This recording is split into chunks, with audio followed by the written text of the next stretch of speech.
We're going to start by talking about Israel. Israel is now Gazifying Lebanon. It's called bombing everything in sight, and then claiming that it's because you are doing it because you've decided that these guys are your enemies. And it's a wonderful technique only when you're Israel, because like any other country that does this, everyone will be like, excuse me, what the are you talking about? But when Israel does it, America goes, well, this is not ethnic cleansing. It's something different. Official Israeli claimed that nearly every building in southern Lebanon conceals several missiles. Pre-excuses massive destruction of civilian infrastructure, attempts to sow division between Hezbollah and popular base.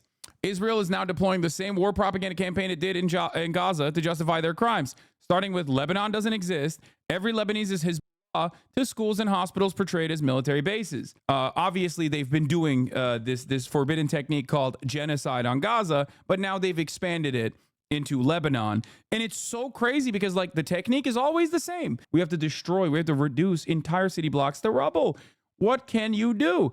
And it's crazy because like American media does go along with it. Israel also has plans for northern Gaza. One of the plans that Israel has had for northern Gaza, also called ethnic displacement, mass displacement of an entire population from their ancestral homelands, is genocide. That's what it's called, okay? It's ethnic displacement, mass ethnic displacement. And yet when Israel does it, the Associated Press is like, Israel wants to mobilize the Gazan population away from Gaza City with no return date. And it's like, yeah, dude, you used a lot of fucking words to say genocide, okay? Israel Minister of Diaspora also doing the Lebanon is not even a real country, actually, arguments.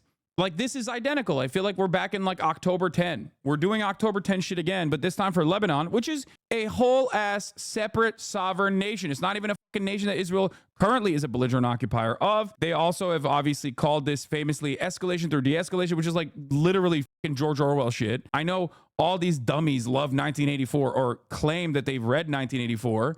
Okay, but this is straight up like peace through strength, de-escalation by doing escalation. All of this stuff is, yeah, war is peace. It's just double speak. It's completely ridiculous. It's like comical the way that they are pulling this shit off, but it doesn't even matter. It is obviously, if you are watching, if you have been a watcher, if you have seen what Israel has done since October 7 in Gaza, and in the West Bank, you know that they are a one-trick pony. They are doing the exact same shit. And they're greatly escalating in Gaza as well. And they're also obviously greatly escalating into Lebanon, which broadens the conflict. And yet, for some weird reason, our politicians are asleep at the wheel.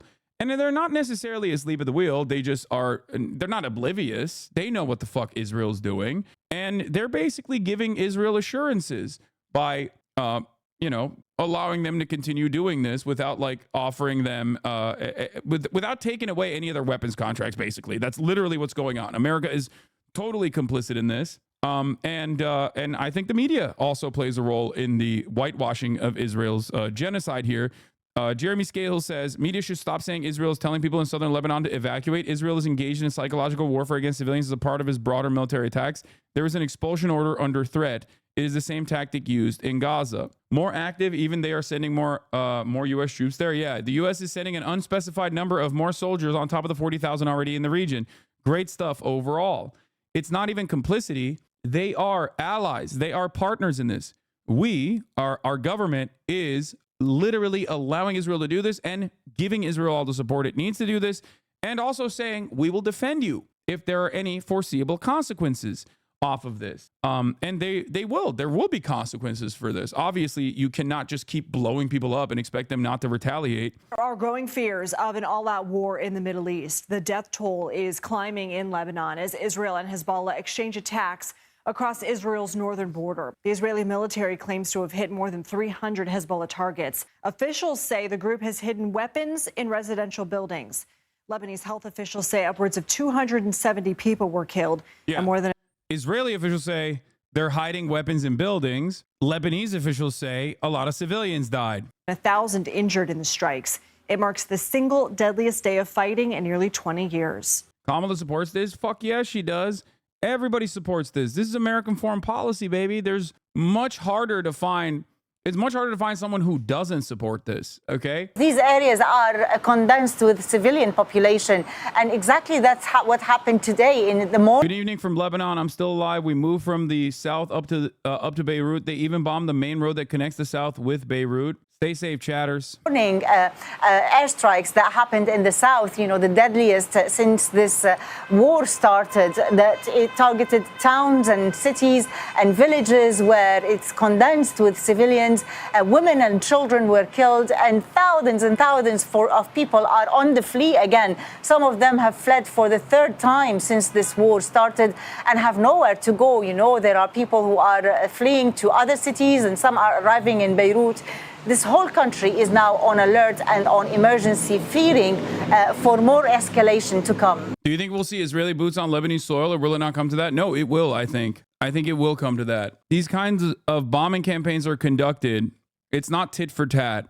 It never was tit for tat to begin with, but like, although Israel is responsible for 80% of the entire bombing between northern Israel and southern Lebanon, Israel has obviously been overwhelming in its bombing campaigns. Okay. Since October 7, this is different. This is in intensity and frequency. This is more similar to what they did in Gaza. First, they destroy as many aspects of civil society as possible, and then they move in with ground troops. Lebanon is not Gaza, though. I know, but Lebanon in many ways is Gaza. Okay. When they're talking about Dahiyeh, you have to understand what Israel is doing in Gaza is called the Dahiyeh Doctrine. Okay. A doctrine of blowing up with disproportional use of force all matters of civil society in an area that you're occupying was originally implemented in Lebanon. This shit's going to stop until the U.S. are actively sending troops for Israel's defense. This shit's not going to stop until the U.S. are actively... No, it's not going to stop after that either. That's the problem. I think we are bouldering towards another major conflict in this region. It has already started, and I think that the United States of America is going to actively go into war. That is what I am seeing. I hope it doesn't happen, but it feels like it. It feels like it is going to happen. And it's kind of crazy to consider this, because if you were in here months ago, I fucking said exactly this. I told you Benjamin Netanyahu is personally motivated in continuing the genocide in Gaza and even extending that into Lebanon in an effort to draw in American troops. I told you this, and I told you that this would be the spoiler role that he would play in the American election. Haaretz came out with a report. Benjamin Netanyahu said yesterday that he will not do another ceasefire negotiation until, in the next 45 days. Now, you might be wondering what will happen in the next 45 fucking days. What's happening in the next 45 days? That's a very specific number. The American elections. Benjamin Netanyahu, for his own personal goals, because he wants to avoid going to fucking prison, and also because he knows that Donald Trump is his guy, is saying he's not going to do anything until there is another president. I don't even know if you can call it an October surprise, if it's not a surprise at all. If Benjamin Netanyahu has telegraphed that he was going to do this, and that leaving this on the table, it was an unimaginably fucked up situation for the Democratic Party, even in terms of like the electoral calculation that you're making. And obviously, the electoral calculation here is the least significant aspect of this. Please get out of harm's way now. Once our operation is finished, you can come back safely to your homes. Great stuff, man. Thank you for saying this in English, by the way. I wonder why they're saying this in English. You said the U.S. media stopped showing war carnage on TV because it made it too real for Americans, which I get, but Israelis seem to get even more bloodthirsty to the side of Gaza babies. No, what are you talking about? The military censor literally stops any kind of like showcasing of like what the Israeli occupying force has done in Gaza. In a weird way, U.S. media shows more of the death and devastation in Gaza than the Israeli media does, but the Israeli media actually actively covers the wrongdoings of like the Israeli military, because their obvious purpose is to still inform their own public, and they don't need to do propaganda for an uninitiated audience like, all of the major Western outlets have to do. They don't actually show the actual death.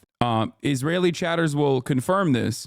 It's actually one of the things that they routinely talk about in this chat is the fact that outside of Al Jazeera, there are never any fucking Israeli outlets that like actually show the devastation. There's obviously 972 and local call, but like they're more focused on, all of the investigative reporting that they do. And those are like edge cases, right? Those are like the tippy top of like the anti-Zionist journalism that's happening in Israel. And those guys are like, they're nothing in comparison to like the circulation that you have for every other Israeli newspaper. There aren't a lot of Israeli outlets that show the devastation and the death in Gaza, and that is by design, for the record, just so you understand.